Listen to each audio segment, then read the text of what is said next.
We're in the money, we're in the money. We're also in a cave on the top of a mountain with a foul monster lurking somewhere, and we have no way to get off this mountain, and we can't carry all the treasure.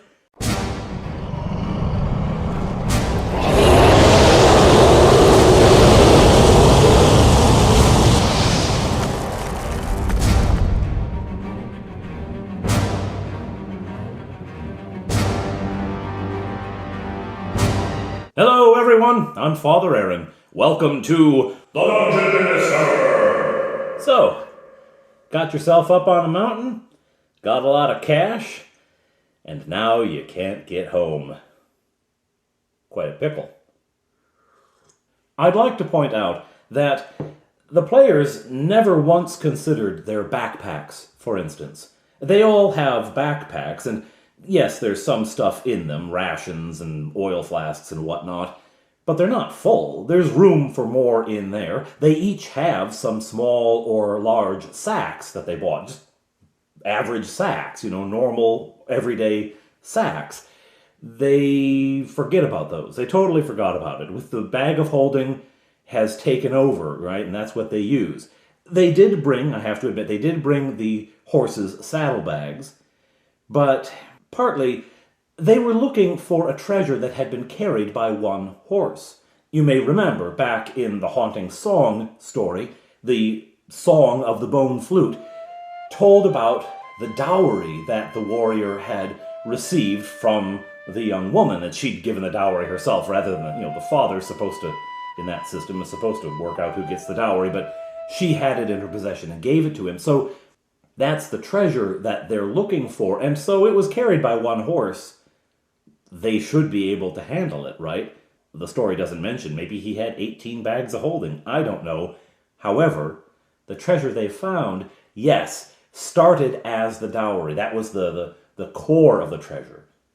But it has been added to by whatever creature lives in this disgusting nest. So, it's a lot more now. And one horse can't carry it. So I don't know if that's why they were surprised by how much it was. I don't know what it was.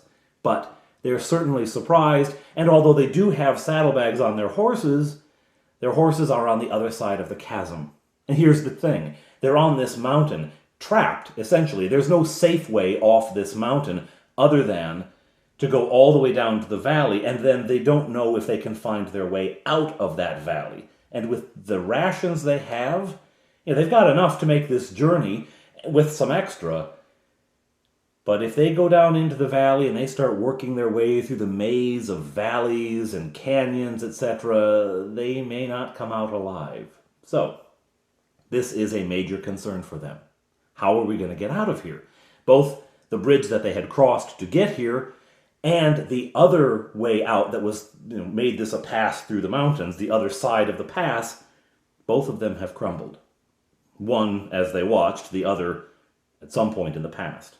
So, how are they going to get out of here? And, of course, probably more immediate, what happens when whatever disgusting creature lives here returns? What happens when that thing comes home? Ugh.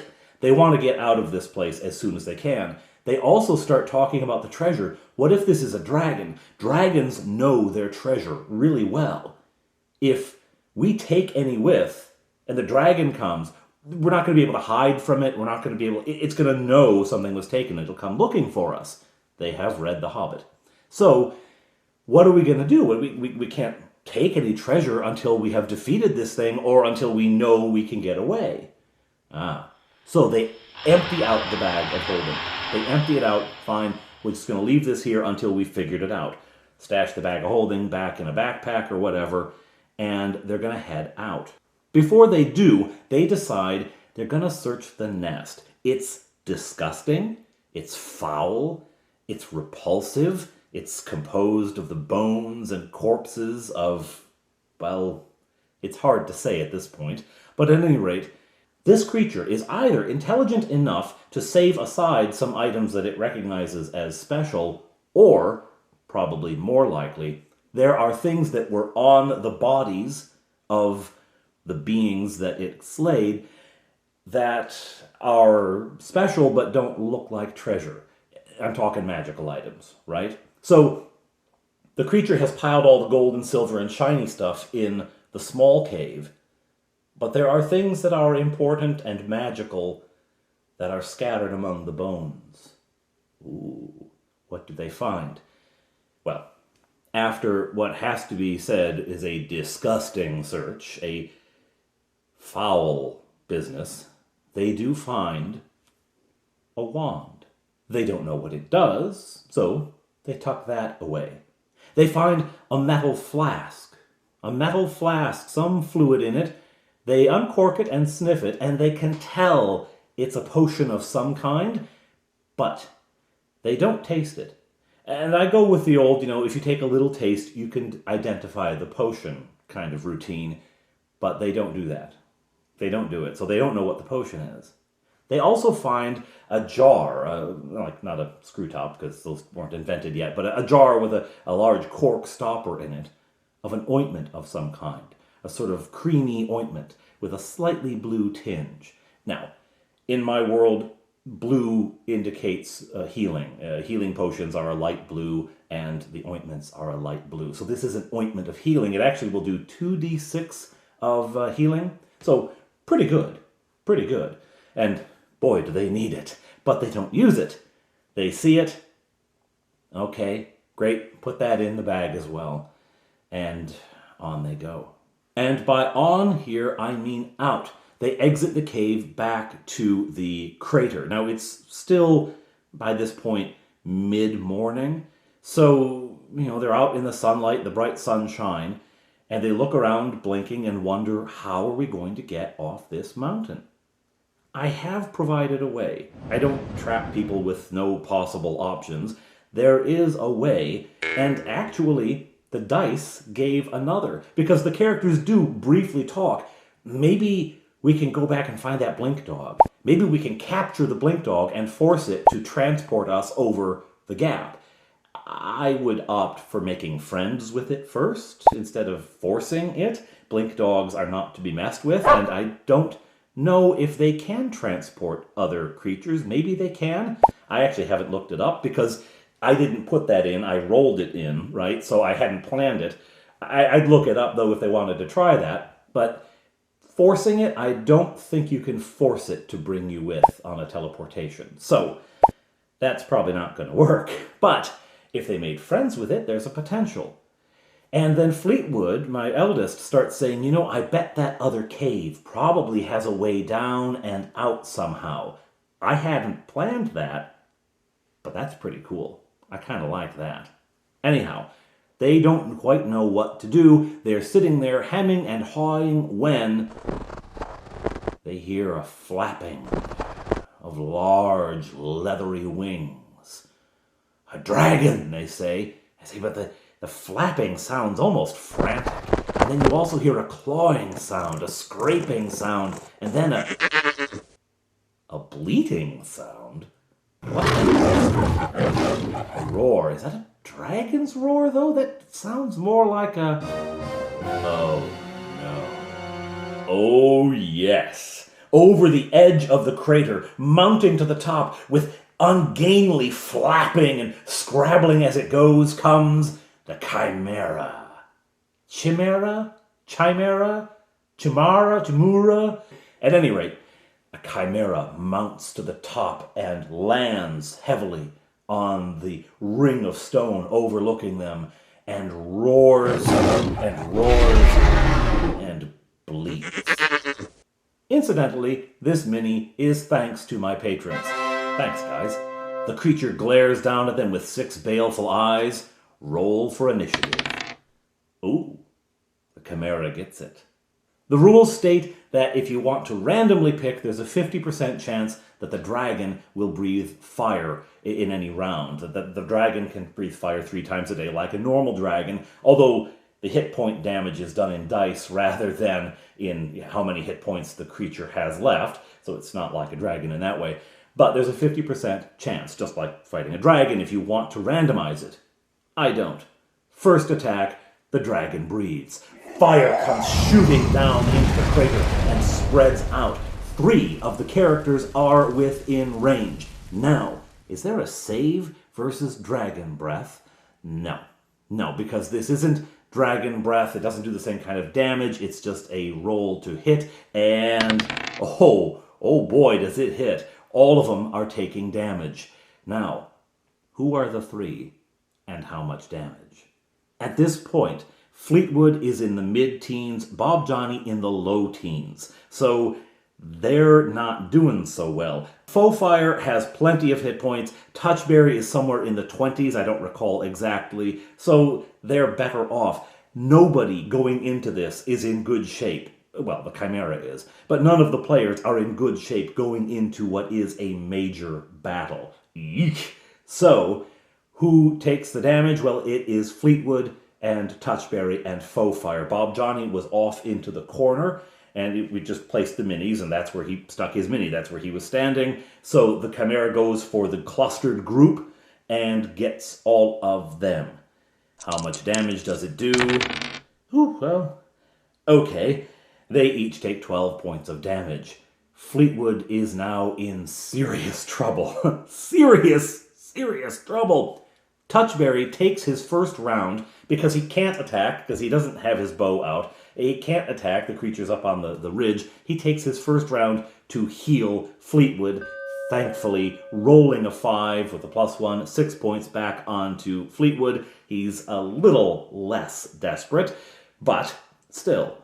All right, what do we do? Fire has her bow ready. That's her go-to weapon. She always has it to hand, so she fires and hits, which is rare for her. Usually she spends the whole battle missing and then makes the kill shot at the end, right? Swoops into the last minute for the glory. But no, she hits. And I don't know how it was, like 5 damage or 4 or something like that. It wasn't huge, but it was something. Bob Johnny casts Magic Missile and hits, obviously. Magic Missile always hits, and it does a decent amount of damage, a 5 or 6 in damage. Not huge, but not bad either. The creature roars again and leaps down, attacking Fire. But it lands close enough, it can also get Touchberry.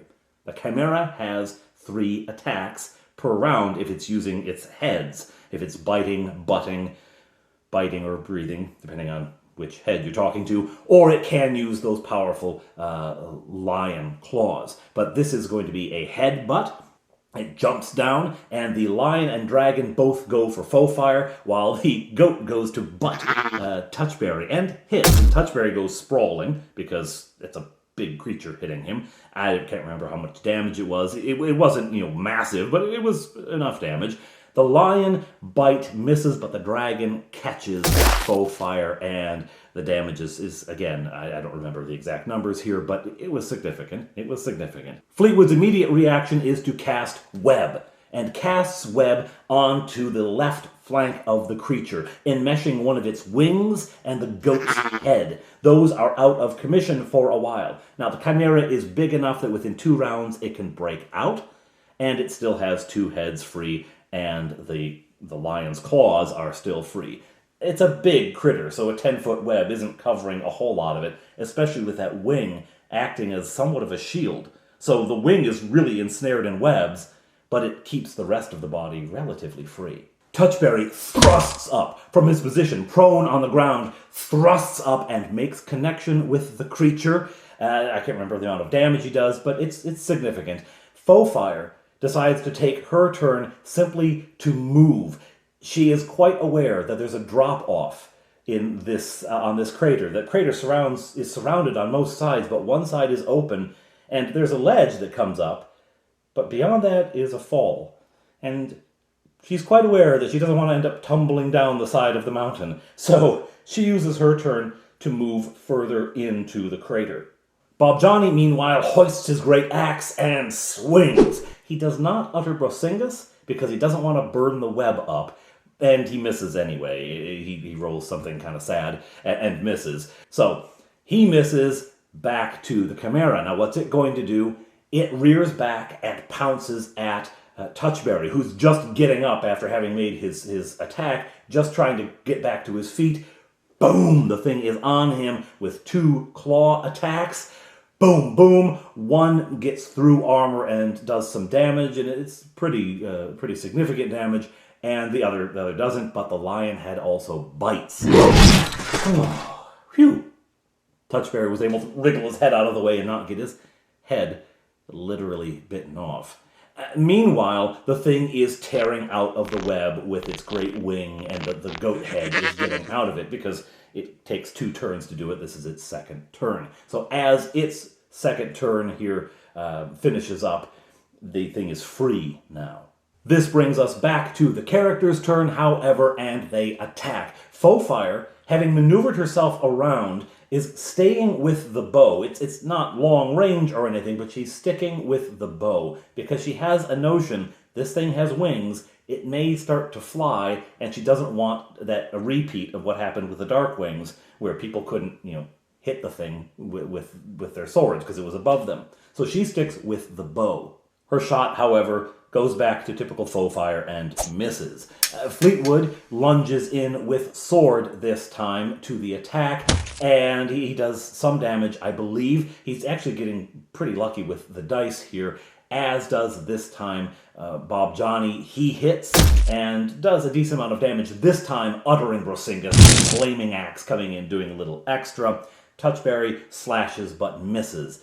The creature takes as its turn a leap up, and indeed those great wings begin to beat, and as it goes, the dragon unleashes more breath down at Touchberry. He's close enough, he can really only target the one, the others have spread themselves around, so he targets Touchberry, and oofta, does the little halfling take some damage. Now Touchberry is down in the danger zone in the low teens. The creature alights finally on the edge of the crater, glaring down at them still. It has one more breath weapon left, and then its other attacks require it to be within melee range. But there it perches, and Bob Johnny decides to web it. Oh, okay. Maybe not the best choice.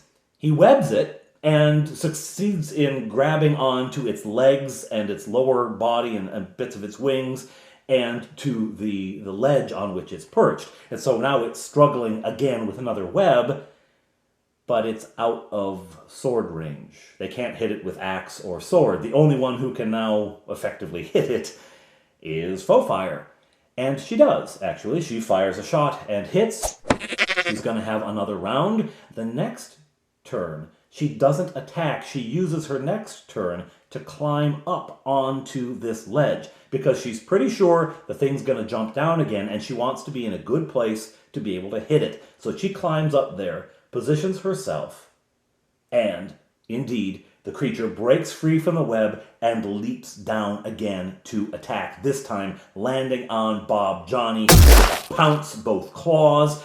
Bam, bam, but that armor saves him. Down he goes, however, because the armor saves him from the piercing of the claws, but the weight of the thing crushes into the ground, and the lion bites at him and does make contact. Oh no! Ooh! Bob Johnny ends up down at 6 hit points. He's down at 6 hit points, and we are worried. We are very worried. The dragon head, meanwhile, lashes around and bites at Fleetwood and makes connection. Now, Fleetwood is in danger too. The goat head doesn't have anyone to butt this round. It's not close enough to butt anyone. All right, character's turn. What do? Faux-Fire takes a shot and does connect, and Bob Johnny, from underneath, struggles out. He uses his turn to just get himself free. It's a strength check. He makes it, and he wriggles free and rolls away. That's his turn. Fleetwood, in he goes for the chop. In he goes for the slash with his sword, and so does Touchberry. They both make connection, and they're doing some good damage. And actually, I think it is Touchberry rolls the 20, a nat 20, which, at my table, double the dice, so roll 2 dice, and then add your bonuses. So he deals out a pretty hard wallop on the thing, okay? The creature then runs in for the attack, mostly focusing on Touchberry, which is good because of all the ones that are available for him to attack, that's the most hit points. Rushes in, the goat head butts him, which I just think is funny. And down he goes, he takes some damage from it. It's not significant, it's a few hit points. Although at this point, a few hit points is becoming significant. Meanwhile, the lion doesn't have anyone in front of him to attack. The dragon fires fire up at Faux-Fire. The dragon fires fire at Faux-Fire. Dr. Seuss would be proud. Anyway, shoots at foe fire, who fortunately is able to duck it, dodge it, and the fire goes harmlessly into the sky. That's it for the fire attacks, okay? It had been wanting to get them together, but it wasn't going to happen, so, it attacked and missed.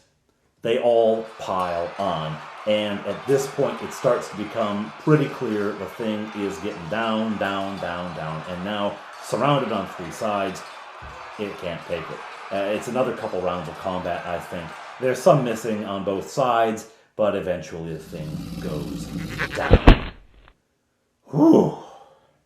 Well, that was fun. Everyone is injured now. Fire is still the best off. The fact that she generally does range combat helps her in this, and she also has a decent amount of hit points to start with.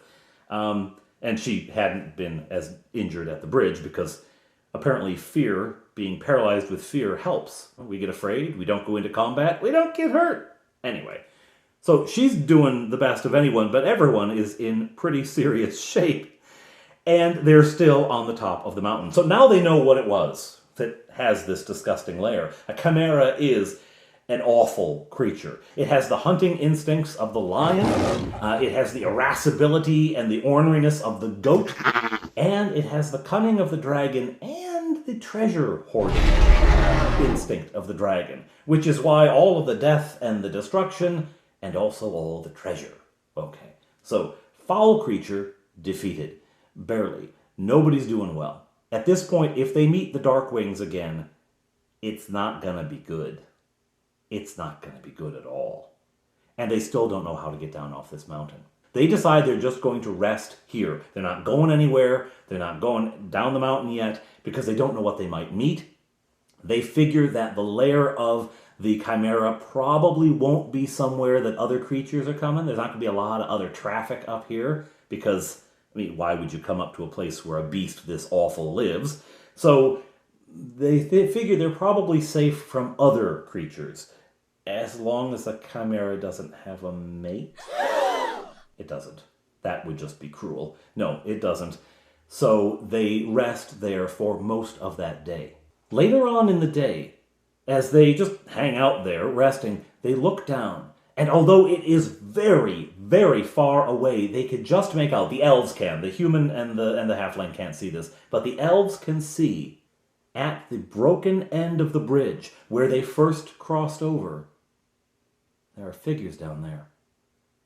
It looks like three men with 7 horses. Wait, no, that's not a horse. One of them's a mule. They have our horses and our mule! It's the warriors from the pub. It's the warriors from the Copper Kettle. Leave our horses alone! They're too far. The shout doesn't reach. What are they going to do? How do we get their attention? How do we get their attention? They need to get their attention because they don't want the warriors leaving with their horses, and they also kind of want some help. I don't know what they expect. I don't know if they're going to negotiate, offer some treasure. I have no idea what their thinking is, but they want to get their attention. So what do? Well, we'll throw a rock down. I'll throw a rock down the mountain. Okay. I just roll a wisdom check for the warriors to see if they notice. They don't. They don't notice it happen. Nope. Try it again. Throw another one. Second time, they notice. And they look, but they're human. They can't see figures at that distance. And, with the light difference and everything like that, and the height and the lip of the crater, they can't see. They can't see what happened. How are we going to get their attention? We've got to grab their attention somehow. Well, you know what they'd notice? The body of a chimera tumbling down the mountain. They'd notice that.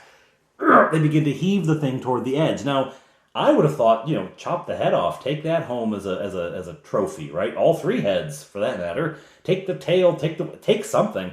There is a moment where Fleetwood thinks, we'll take the wings, we'll chop the wings off of this, and make ourselves a glider to glide to the other side. Well, A, that wouldn't work, and B, that would get one of you over. Maybe 2 could ride on those wings. What about the others? What about all that treasure? No? Anyway, they decide instead they'll use the chimera to grab the attention of the humans on the other side, of these warriors. So they heave it to the edge and shove it over. Now, This mountain isn't like a cartoon straight up and down mountain, right? It's got contour, and it's also not like, the Himalayas. These aren't the highest mountains in the world. They're high, but they're more Catskill kind of height, but still rocky. So maybe small, the early parts of the Rocky Mountains, the smaller Rocky Mountains. I don't know my geography very well. No. I spent some time looking at maps of mountains to see if I could find... No, I didn't. Okay. Anyway, so this does have some contour, so I've got to roll. Is this thing going to go down? I've got to find what do you say, 50% chance it goes tumbling down, 50% chance it gets snagged on something. Sure, why not? All right. They heave the body over the top. It rolls down the mountain for a while and then gets caught on a sort of an outcropping of rock and snags there, limp and disgusting on the side of the mountain. That didn't work. And they didn't notice it. The warriors didn't notice it. It didn't fall that far down before it got caught, so it didn't even come into their view. They wouldn't notice it. Great. What are they doing down there? Well, it's later in the day. By the time they see them, it's later in the day. They seem to be making camp. Ooh, good. They're making camp. Now, I've decided that the warriors arriving here, finding the horses, have figured out what happened. They see the collapsed bridge, and they are assuming that the heroes have all died. They assume the heroes have all died, and that they can now take these horses. These horses will be theirs. They also want to find the treasure, right? They want to find the treasure, so they, on their side, are trying to figure out how to get across to the mountain, while the heroes on the top of the mountain are trying to figure out how to get off the mountain. So they're making camp just a little ways back from the edge where the rocks open out, back closer to where the horses had been picketed the first time, but still within view of the bridge. And within view of the peak of the mountain. Okay, once it gets dark, let's start a fire. Actually, first they just say, let's light a fire, gather any wood we can find. And there's little bits here and there. And yeah, they decide eventually that they will take the rags and possessions of the people in the cave and soak it in oil and burn that. Ugh. So first they're going to do it right then and there. And I think it's the middle guy, maybe Bob Johnny, who says, but it's light out. It'd be better when it's dark. They'd really see it when it's dark. Oh, true. They wait till dark.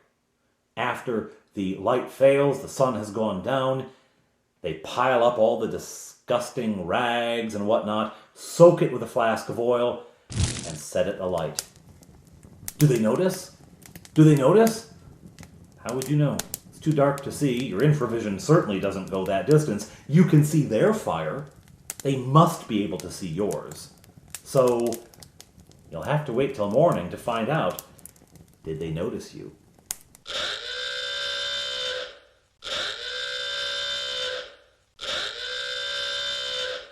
Now, bit of a spoiler.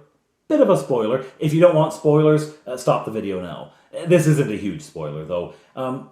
The ointment is, as I indicated, an ointment of healing, and it will do a 2d6. I believe it's 2d6. Yeah, it's 2d6, and there's enough for 2 applications in that jar, okay? So if they decide to spend some more time with this item, they'll figure that out. The wand is a wand of enemy detection with 3 charges. This might come in handy if they do encounter those warriors, if they do meet up with them. This might be helpful to discern what their intentions might be. The potion is where the action is really at. It is a potion of flying. As I said, I don't want to trap them on the mountain with no way out. I don't do the sort of, Kobayashi Maru thing in my games. There is a way out. And then, as I said, the random encounter with the Blink Dog, that was purely dice. That adds another potential way off. And my eldest suggesting that maybe the cave leads down and out. Again, I hadn't planned it, but that would be kind of cool. So there are 3 possible ways off of this mountain. I will have to redesign the caves, which I did design at one point, the caves of the Darkwing, and I'll have to decide how much bigger the cave system is and how that tunnel leads out, and if the Darkwings have discovered it, and do I have to add more Darkwings if it's that much bigger, or do I just stick with what I've rolled up? Because there's more Darkwings in there. All that is to be determined, but there can now be 3 ways off the mountain, which, I think that's ample. All they have to do is, pick. And, of course, they have to survive. Ew.